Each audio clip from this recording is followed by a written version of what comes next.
Diaspora 221. Pour retrouver toutes nos informations à chaud comme à l'accoutumée, tapez www.diaspora221.tv et optez pour des informations fiables.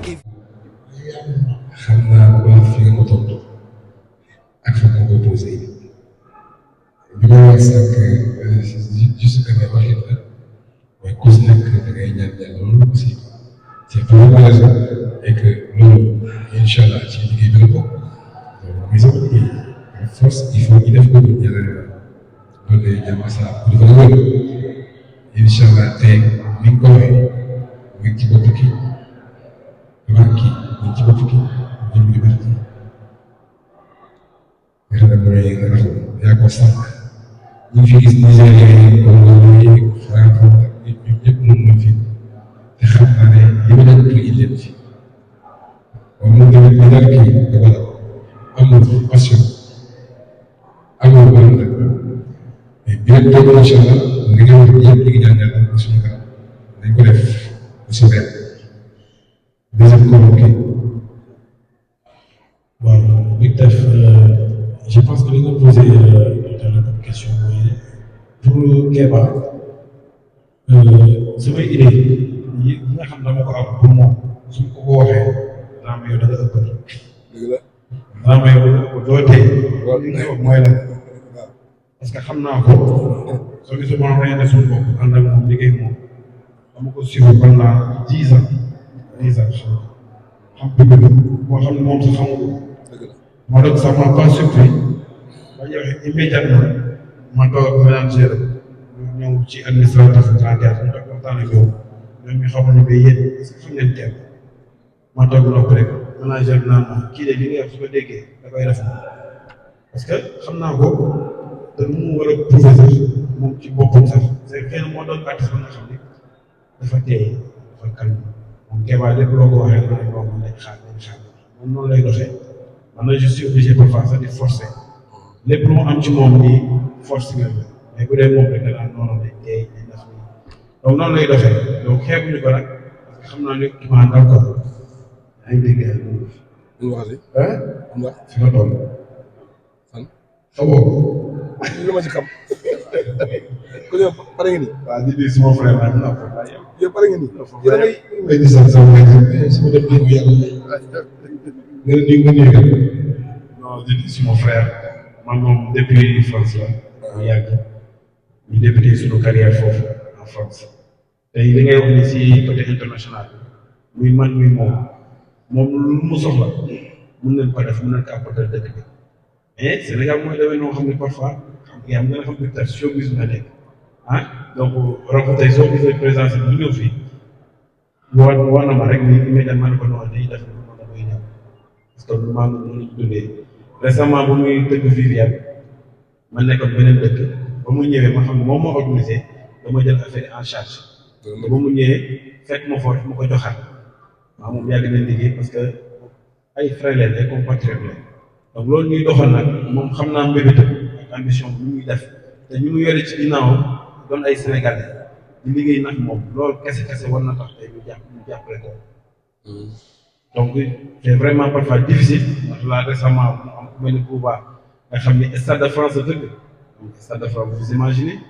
ah donc di liggéey ay artistes yoo xam ni su defee Olympia 30 minutes mooy maanaam saa bi fees na dell kon tey suñu amee genre yu mel ni comme raxu ni ñu war a soutenir jox seen gëdd respecté leen ci liggéey bi ñuy liggéey parce que dañoo ramper fii ba pare Sénégal nekk Europe jàngaat fa leneen xam ko donc suñu joxoon nag ce qu'il faut nag parfois da ngay c'est décourageant mais xëy na moom li ko dal aussi moo ma daal mooy passion bi ah di la remercier vraiment si teewaay say vraiment gentil. Merci beaucoup monsieur merci Kéba Big Taf merci asalaamaaleykum am naa mbégte lool toog fii ndax Kéba c'est un frère c'est pas un ami c'est un frère ñu yàgg loolu nag mais li may wax souvent rek la famille Seck moom c'est la famille quoi loolu la ci Thione Seck ñu tàmbali Assane Ndiaye Wally Seck Mapenda Seck Mapenda je connais ça fait 23 ans je faisais la même à l'époque 99 laa xam Mapenda dama daan animé le soir Mapenda day ñëw jël si ma yóbbu ñu dem dibi léegi mu suñu ñu faisait dafa yàgg 99. Alors dafa am benn rappel bu ndaw bu ma bëgg a def ci Sénégalais yi ndaxte je pense que les Big Taf ni nga koy laajee xëy na loolu la ko yéen journalistes yi di ko xalaatee ndax xëy na période bi may yëngu ci musique vous étiez très jeune je fais très jeune nag mais quand même je ne suis pas jeune ndax su ma doon wax sama carrière ba may tàmbali musique mun naa ne am na 30 ans parce que ba ma nekkee jeune à l'âge de 20 ans maa ngi nekk DJ di animé donc maa ngi wax manager Coumba Gawlo nekk man ba may xam Coumba Gawlo Seck c'était son single Seytaane sa maman yoon na rajo bi ñu raaxoo fu ngeen jàppale Coumba Gawlo Seck kon dafa yàgg yàlla aussi def na ba muy jël artiste sénégalais bi yóbbu France c'était en 2008 te Abdou Guité Seck la tàmbali su may wax souvent sénégalais ne leen mooy bañ di lim je n'aime pas parler de ça parce que day mel ni je suis prétentieux tu vois moo tax souvent mooy bëgg di wax mais am naa leen lu ma def ci musique sénégalaise ndax li gën a yomb mooy ba muy cité artiste sénégalais dama naan génne Youssou Ndour ak Baaba Maal sinon j'ai vu tous les artistes sénégalais en France xam nga kon li ngeen di gis ni bu bees la muy jël ay artistes internationaux yu indi Sénégal mais ba may tàmbali yóbbu artistes yi dafa yàgg 2008 ba 2017 2017 ba 2023 ak Viviane ak Olympia kon dafa yàgg ba muy jël artistes yi yóbbu ay Pape Diouf di ba ma ko yóbbu Paris c'était pas en live c'était en playback Pape Ndiaye Thiopet en playback Aliou Mbaye Nder en playback le premier concert de Pape Diouf et la génération consciente suñu biir maa ko yóbbu Paris donc ay anecdotes yu bëri yoo xam ne dinaa ko fi nettali kon dafa am lenn lu mu def ci musique sénégalaise souvent aussi les gens dañuy confondre dañuy naan waaye bu xam ne les artistes internationaux am sponsor alors que les filles artistes locaux ko am je n'aime pas ce terme parce que les gens qui ramènent les artistes internationaux c'est les Sénégalais pour moi c'est la musique en général kii jël artiste bi yóbbu ak kii jël fii di liggéey but bi benn la c'est le Sénégal qui gagne même ñi nga xam ne dañ leen di jëlee fële di indi on a du mal c'est très difficile li may wax mooy sponsors yi doivent soutenir la culture doivent aider la musique que ce soit les artistes que ce soit le promoteur qui est sénégalais qui ramène les artistes internationaux donc su ma leen compte foofu Big Taf yàgg naa di jël artistes yi di yóbbu man lu bëri yoo xam ne c'est première fois ci sama loxo la jaar ba ci sama xarit Kéba Seck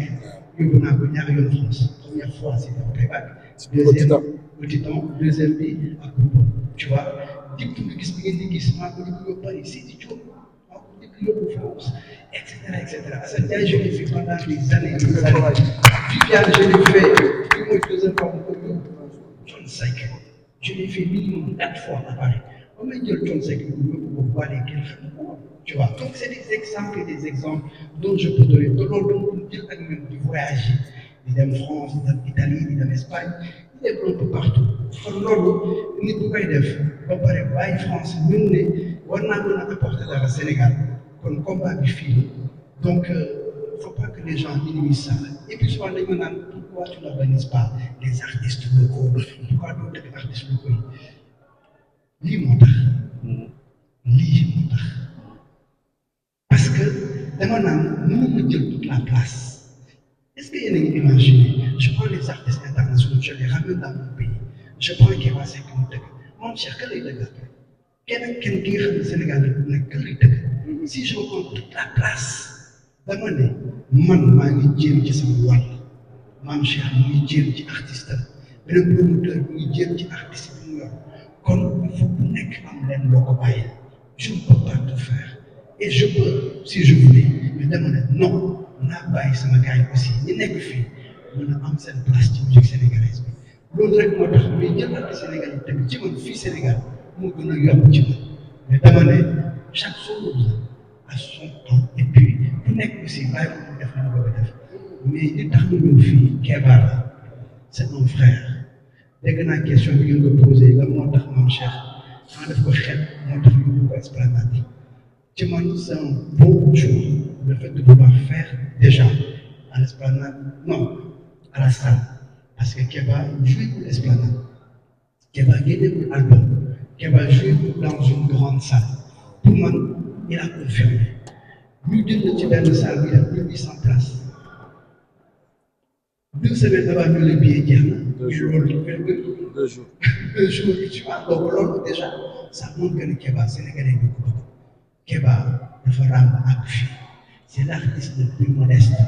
Keba ak ñu bëgg mu nekk star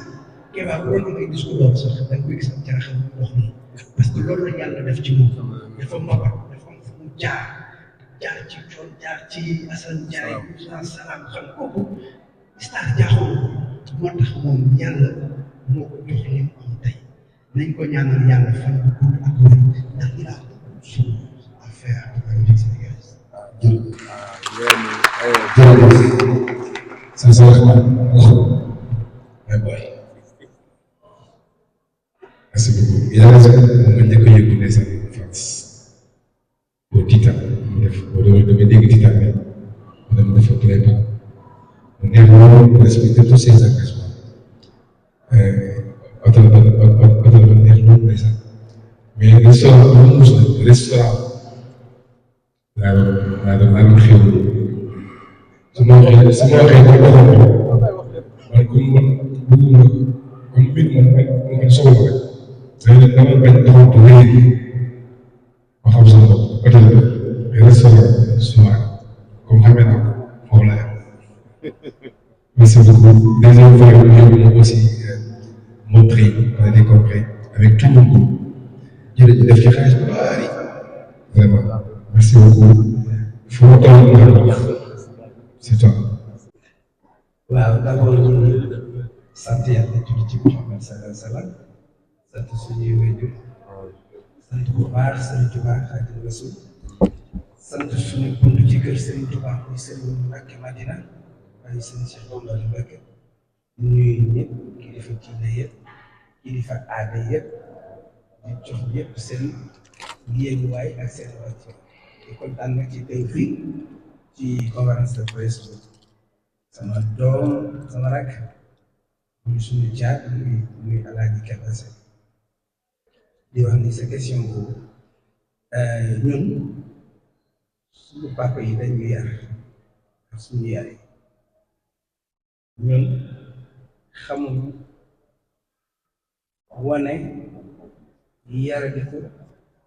wala wane neneen dañu xam rakk topp mag yërë yu rakk loolu lañu xam donc suñu bàyyi yar ñu ci diine ci lislaam ci respect ku la mag bàyyi nga def bàyyi yaay nga def yaay ainsi de suite donc ñun loolu lañu xam ba nga xam ne ñun papa yi comme ni nga ko waxee dañoo sax rusante dañoo bëggante joxante respect ba rusante loolu nag suñu waajur yi moo ko def ci loolu lañu xam ndax xale yi nag bon ay xale lañ rek xam nga xale moom bu tollee ci xale la bu nekk jaar na ci gone mais bon loolu je crois que laaj nañ ma ko 50 millions de fois mais dama ne que famille bu nekk ci àdduna bi pour service autorité kër bu nekk am nga problème yaa xam problème bi naka la demee di ay malentendu yi ndaw la rek ay xale la